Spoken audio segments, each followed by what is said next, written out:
Good morning and welcome back to my channel Anisha Bairagi blog. কেমন আছো সকলে? আশা করছি সকলেই ভালো আছো। আমিও ভালো আছি। আমি অনিশা, তোমাদেরকে সঙ্গে নিয়ে ব্লগটা এখন থেকে শুরু করছি। আই হোপ ব্লগটা তোমাদের একটু হলেও ভালো লাগবে। এখন সময় হয়েছে 11:30। এত বেলা থেকেই তোমাদেরকে সঙ্গে নিয়ে ব্লগটা শুরু করছি। প্রথমে ভাবছিলাম ভিডিওটা শুরু করব সকাল থেকেই, তবে অনেক কাজের প্রেশারে আর শুরু করিনি। যদিও আমি কাজবাজ নিয়েই ভিডিওটা করি, তবে অনেক সময় না হয়ে ওঠে না, সংসারে এতটা তাড়াহুড়োতে কাজবাজ থাকে, তখন কিন্তু ওই প্রপারলি ক্যামেরা সেট আপ করা, অ্যাঙ্গেল চেঞ্জ করা এগুলো হয়ে ওঠে না। একটা ভিডিওর পেছনে কিন্তু প্রত্যেকটা কন্টেন্ট ক্রিয়েটারের কিন্তু অনেক পরিশ্রম থাকে, অন্তত ক্যামেরার অ্যাঙ্গেলগুলো ঠিকঠাক রাখার জন্য। তো যাই হোক, সেটার জন্য আর পারিনি। তো ভাবলাম এখন থেকে শুরু করি, বেশ অনেকটা হালকা ছিলাম। তো যাই হোক, জামা কাপড় কেচেছিলাম সকাল সকাল, জামা কাপড়গুলো মেলে দিয়ে আসলাম অতটা বেলায়। তারপর এখানে আমি করবো হচ্ছে চিকেন রান্না করবো। সেটা জোগাড় করার আগে বাবানের জন্য করলাম দুটো লেবুর রস, বাবানকে খাইয়ে নিয়েছি। বাবানকে এখনো স্নান করানো হয়নি আজ, তো ওকে আমি লেবুর রসটা দিলাম। যদিও বা চেষ্টা করি 11:30টার মধ্যে স্নান করিয়ে নেওয়ার, বা 11টার মধ্যে প্রায় চেষ্টা করি, তবে আজকে অনেকটা বেলা হয়ে গেছিলো। যাই হোক, এদিকে আমি আগেই দেখতে পেয়েছি যে আলু ছাড়িয়ে আলু কেটে নিয়েছি, তারপর কিছুটা আদা, কিছুটা টমেটো ও পাকা পাকা দেখে কয়েকটা লঙ্কা নিয়ে এসেছিলাম দোকান থেকে, সেটা মানে বোটগুলো ছাড়িয়ে রেখেছি। আর এখানে হচ্ছে পেঁয়াজ ছাড়িয়ে নিচ্ছি। আমার রান্না করতে যা যা প্রয়োজন, যেমনি পেঁয়াজ রসুন আদা যা যা প্রয়োজন থাকে, সেগুলো সমস্তটাই আর কি এখানে জোগাড় করে নিয়েছি। আগে জোগাড় করে নিয়ে রান্নাটা বসালে পরে বেশ তাড়াতাড়ি হয়ে যাবে। আর যে সমস্ত রান্না আছে সেই সমস্ত রান্না বাবানের ঠাম্মি উনানে করছেন। আমি চিকেনটা শুধু গ্যাসে করব। উনি যেহেতু খুব একটা ভালো পারেন না করতে, তো আমাকে বললো যে চিকেনটা তুমি করো উনানে, মানে গ্যাসেই করো। আর উনি জানে যে আমি কমফর্ট ফিল করি না উনানে, তবে উনানের রান্নার ভালো হয়। তো যাই হোক, উনিও চায় না আমি উনানে রান্না করি, আর ছাড়তেও চায় না, বলে যে আগুন ধরে যাবে বা কিছু। আর আমার সব থেকে ভালো লাগে গ্যাসেই করতে। যাই হোক, সেই মতন আমি এদিকে সমস্ত জোগাড় করে ধুয়ে টুয়ে নিয়ে এখন কড়াই চাপিয়ে দিয়েছি, তেল দিয়েছি। তেলের ভিতর আমি দিয়েছি একটু হলুদ গুঁড়ো দিয়ে আলুগুলো আগে ভেজে তুলে নিচ্ছি। বেশ খানিকটা তাড়াহুড়ো করেই আমি কাজগুলো সারছিলাম। আজ আবার আমাদের এক জায়গায় নিমন্ত্রণ আছে, তেমনি বেশি কিছু রান্না করব না, শুধু চিকেনটা করব। যেহেতু বাড়িতে কয়েকজন এসছে, মানে আমার দিদির ছেলে এসছে, সঙ্গে ননদের ছেলে এসছে, দুটো ছেলে এসছে আমার। মানে এখন আমি 3 ছেলের মা। এক হচ্ছে আমার ননদের ছেলে, এক আমার দিদির ছেলে, সঙ্গে বাবান আছে। 3 ছেলের মা বাড়িতে। তো ওরা এসছে, এখনো কিছু রান্না করিনি তেমনিভাবে। 2 দিন হলো ওরা এসছে, কিছু বানানো হয়নি। তো বাবানের পাপা বললো আজ চিকেন নিয়ে আসি, চিকেন করো। তো সেই মতন চিকেন নিয়ে আসা হয়েছে। আদা রসুনের পেস্ট, লঙ্কা, টমেটো, জিরে, টমেটো নয় সরি, লঙ্কা রসুন জিরে সমস্ত কিছু দিয়ে আমি এখানে পেস্ট দিয়ে নিয়েছিলাম, সঙ্গে পেঁয়াজ কুচি দিয়ে ভালো করে ম্যারিনেট করে নিচ্ছি। যদি এখানে একটু টক দই দিতে পারতাম বোধহয় ভালো হতো, তবে টক দইটা ছিল না, তাই স্কিপ করে গেছি। দিয়েছিলাম একটুখানি লেবুর রস, কারণ আজকের চিকেনটা আমার খুব একটা ভালো লাগছিল না, দেখতেই যেন মনে হচ্ছিল চিকেনটা খুব একটা ভালো হবে না। তো যাই হোক, সেই মতন আমি একটু লেবুর রস দিয়েছি। লেবুর রস খুব একটা দিই না, আর লেবুর রসটা দিলে না অনেকটা গন্ধ কম ছাড়ে।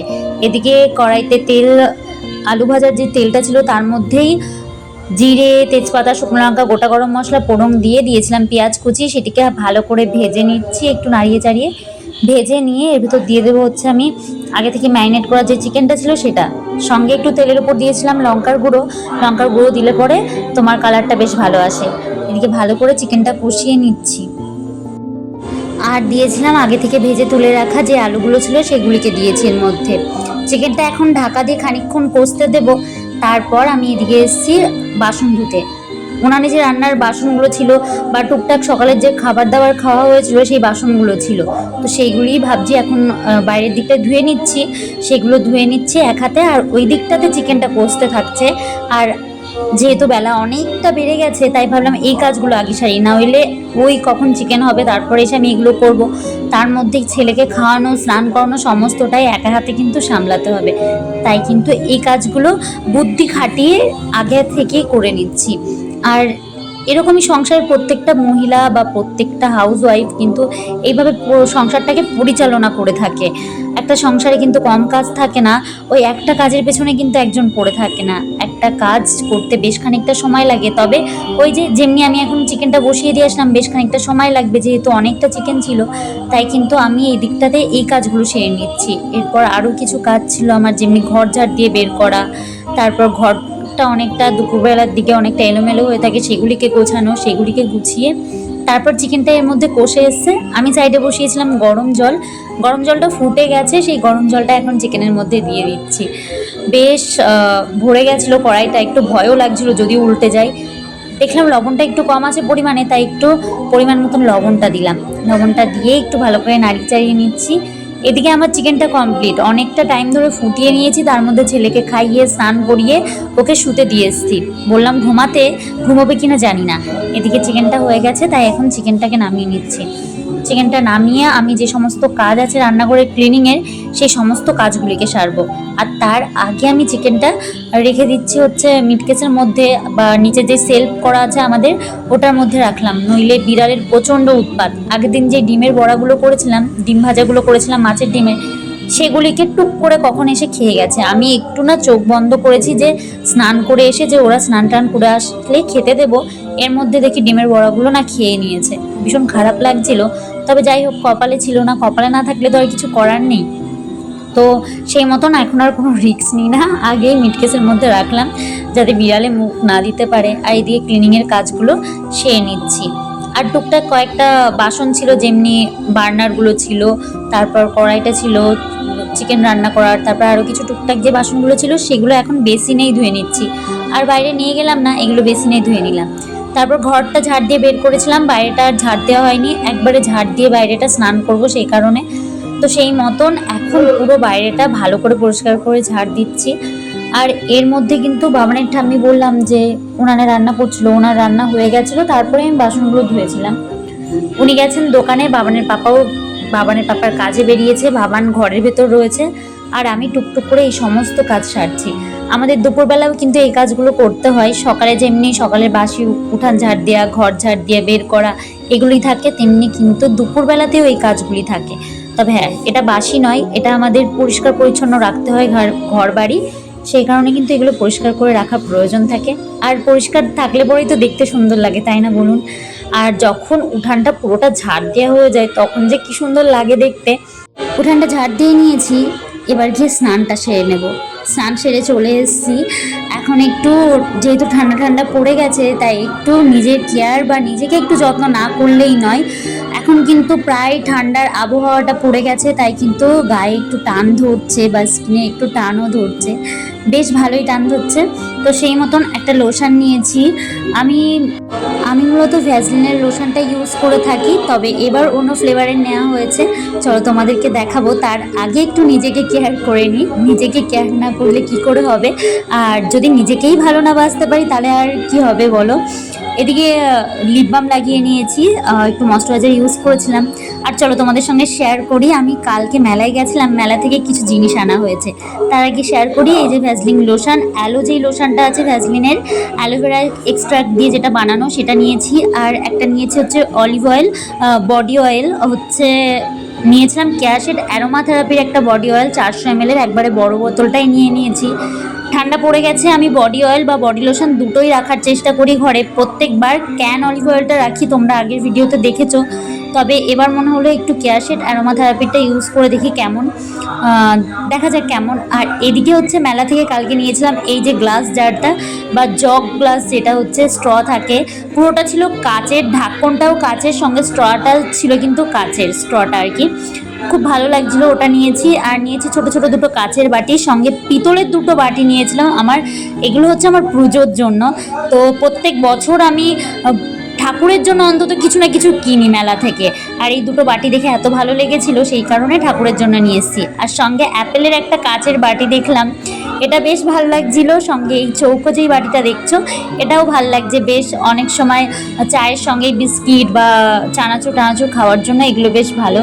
আমার খুব ভালো লাগে কাচের জিনিস। আর এটা হচ্ছে আমাকে আমার একটা দেওর গিফট করেছে দিওয়ালি উপলক্ষে। তো সন্ধ্যাবেলায় এসে আমাকে দিল, আমি যে কি খুশি হয়েছিলাম সেটা বলার মতো না। গ্লাসটা দেখতে যেমনি সুন্দর, কালারটাও পেছনে গ্রিন কালার ছিল, তার জন্য ভালো লাগছিল। সঙ্গে কাচের এই বোলটা নিয়েছি, সঙ্গে পেছন দিয়ে অনেকটা সুন্দর ডিজাইন ছিল, বেশ ভালো লাগলো কাচের বোলটা, সেই কারণে নিয়েছি। এই কটা জিনিস হচ্ছে আমার কালকে মেলায় গেছিলাম সেখান থেকে নেয়া এই কয়েকটা জিনিস নিয়েছি। আর ওই দুটো বাজার থেকে নিয়েছি, অ্যালোভেরা জেল আর বডি লোশন আর বডি অয়েলটা আর কি। তো তারপর এইদিকে আমি বেডশিটটা চেঞ্জ করব। কাল গেছে দিওয়ালি, তো কাজের তাড়াহুড়োতে না কাল আর বেডশিটটা চেঞ্জ করা হয়নি, ভাবলাম আজ চেঞ্জ করে ফেলি। যেহেতু দুটো দিন তাড়াহুড়োর মধ্যে ছিলাম সেই কারণে আর চেঞ্জ করা হয়নি, আজকেই চেঞ্জ করে ফেলছি। আর আমাদের ধুবুলিয়াতে দিওয়ালি বা কালী পুজো মানে কিন্তু বেশ একটা আমেজের ব্যাপার। তো মানে দুর্গা পুজোতেও এতটা এনজয় করে না ধুবুলিয়াবাসী যতটা কালী পুজোতে করে। মানে 4 থেকে 5টা দিন যে কিভাবে কাটে মানে বলে বোঝানোর মতো না, বা নিমেষেই হয়ে যায় যেন 4-5টা দিন, এতটাই আনন্দে থাকে প্রত্যেকে। সঙ্গে আমিও এই 4 বছর বিয়ে হয়েছে, 4 বছরের মধ্যে আমিও বেশ আনন্দ পাই। মানে দুর্গা পুজোতে তো আমি আমাদের পাশে একদম মণ্ডপ বলে সেই কারণে দুর্গা পুজোতে বাতকুল্লাতেও যতটা না আনন্দ করি, সমস্ত কিছু নিজে হাতে করে দুর্গা পুজোতেও বেশ আনন্দ করি। সঙ্গে আমাদের ধুবুলিয়ার এই কালী পুজোটা, মানে কালী পুজোতে ঘুরে খেয়ে আনন্দ করি, আর দুর্গা পুজোতে সমস্ত কিছু নিজে হাতে করে আরও আনন্দ পাই, বা সমস্ত কিছু নিজে চোখে দেখে আনন্দ পাই। যেটা আমাদের বাতকুল্লাতে আমি প্যান্ডেলে গিয়ে ঘুরে আনন্দ করতাম, সেটা এখানে মানে চোখের সামনে সমস্তটা দেখি, এই কারণে খুব ভালো লাগে। যাই হোক, এখানে দুটো পিলো কভার আমি চেঞ্জ করে নিয়েছি। আর সঙ্গে আমাদের বাড়িতে আজকে এসছে ডোরেমন, দেখতে পাচ্ছ? বাবানের পাপা বা মেলা থেকে, মানে বাজারে যেহেতু এখন পুরো মেলা ধুবুলিয়াতে, তো যেখানে সেখানে আর কি দোকান রয়েছে, ও গেছিলো কাজে এক জায়গায়, সেখান থেকে এই ডোরেমনটা নিয়ে এসছে। ও যে কি খুশি হয়েছে সেটা তো বলার মতো না। আর পাপা ওরকম মুখটা ঢেকে নিয়ে এসছে, বলছে মাম্মা ডোরেমন এসছে আমাদের বাড়িতে। তারপর সন্ধ্যাবেলাতে এখানে কিছু বাজি ফাটাচ্ছিলাম, আমরা খুব আনন্দ করেছি। মানে লক্ষ্মী পুজো দুর্গা পুজোতে এরকম করিনি, যেটা কালী পুজোতে করেছি। খুব এনজয় করলাম আজকের দিনটা। আমি ফাটাচ্ছিলাম, মানে আমি এখানে তারাবাজি ধরিয়েছিলাম, যেটা বাবানকে দেওয়ার জন্য, তবে বাবান হাতে ভয়ে নিচ্ছিল না, আর জোর করে আমি দিওনি। একটু ভয় পাওয়া থাকা ভালো এইসব জিনিসের থেকে। তো যাই হোক, আজকের দিনটা বেশ এনজয় করে কাটালাম। তোমরা কেমন কাটালে অবশ্যই কমেন্ট করে জানিও, তোমাদের দিওয়ালি কেমন কাটলো বা কালী পুজো কেমন কাটলো। আমার কিন্তু প্রত্যেক বছর কালী পুজো বেশ সুন্দর কাটে। তোমাদের কেমন কাটছে কালী পুজো অবশ্যই কমেন্টে জানিও। তবে আজকের ভিডিওটা এখানেই শেষ করছি, দেখা হবে খুব শীঘ্রই।